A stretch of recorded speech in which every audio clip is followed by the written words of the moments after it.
बात हो कि कहती थी तेरे साथ चलने को सनम। अच्छा अरे तेरे साथ अरे अब ना आ गए, लेकिन पहले क्या होता था क्या होता कि साथ अधूरा तब तक जब तक साथ अधूरा तब तक जब तक अरे पूर्ण न हो फिर साथ हो।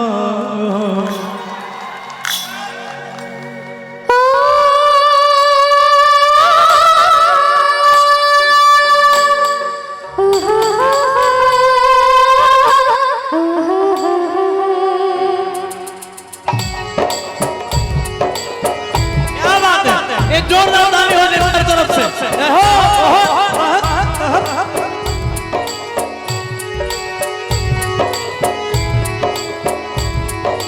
कौन दिस में लेके चला बटुहिया, कौन दिस में लेके चला बटुहिया, कौन दिस में लेके चला बटुहिया। ठहर ठहर ये सुहानी सी नजर जरा देखन दे, देखन दे। मन भर माए नैना बांधे डगरिया, मन भर माए नैना बांधे डगरिया।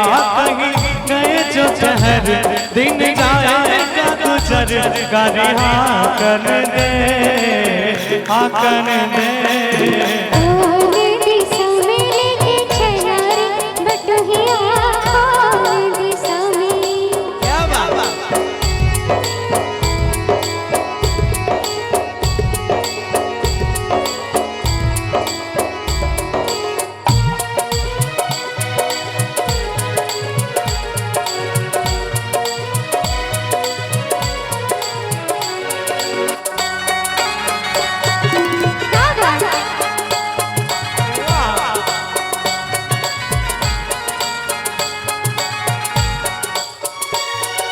पहली बार हम निकले हैं घर से, किसी अनजाने की संग हो।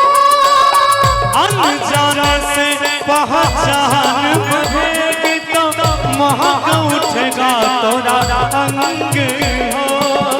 महक से तू कहीं बहक न जाना, महक से तू कहीं बहक न जाना, ना करना मोह तंग हो। तंग करने का तो से नाता है गुजरिया, तंग करने का तो से नाता है गुजरिया। कहीं गए जो शहर दिन जाएगा गुजर गारी हाँ कर दे, हाँ कर दे। कौन दिस में लेके चला रे बटुहिया, कौन दिस में।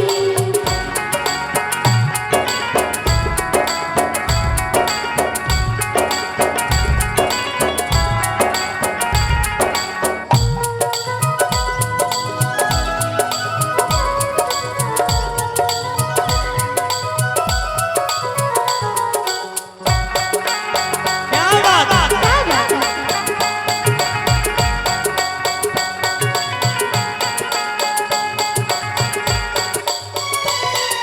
कितनी दूर अभी कितनी दूर है ये जंगल तेरा नाम हो। कितना अपना लगने लगे जब कोई बुलाए लेके नाम हो। नाम न ले तो क्या कह के बुलाए, नाम न ले तो क्या कह के बुलाए, कैसे चलाए एक मिनट सुनिए, कहेंगे जी कि बाबू सोना चाहे पति देव का हो गोरिया बाबू सोना चाहे, क्योंकि साथी मितवा और अनारी वाला जमाना बहुत पहले था। लेकिन हम अब क्या कहना चाहते हैं, आप क्या बुलाना चाहते हैं, वो नाम बताइए। मैं तो जो बुलाती हूँ तो बुलाती ही आप क्या बुलाते हैं, हमारे भाई लोग भी तो जाने। क्या बुलाती हूँ इनको, पता है किसी को? आप इनको बताइए। इनको आप क्या, ठाकुर जी बुलाती हूँ मैंने। तो हम क्या कहेंगे आपसे कि ठाकुर जी आ चाहे पति देव का हो गोरिया, कि कहीं गए जो ठहरे दिन आएगा गुजर, गारिया कर दे आकर दे।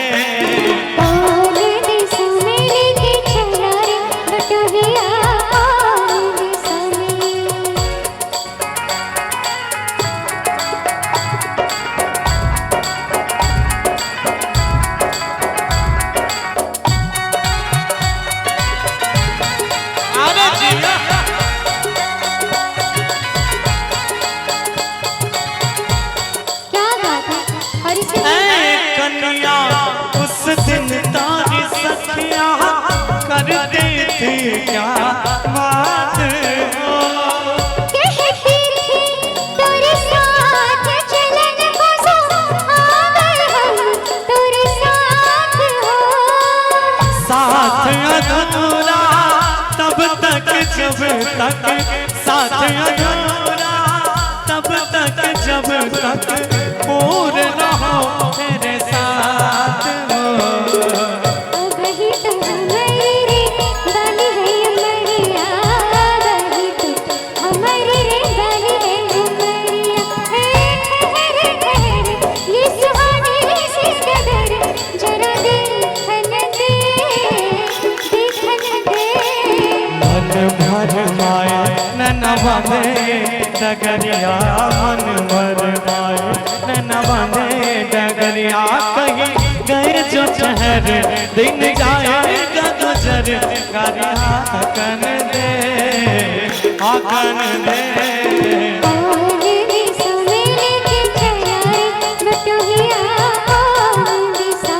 अरे मन भर माए नैनवा में डगरिया, मन भर माए। एक ताली हो जाए जोरदार, आइए।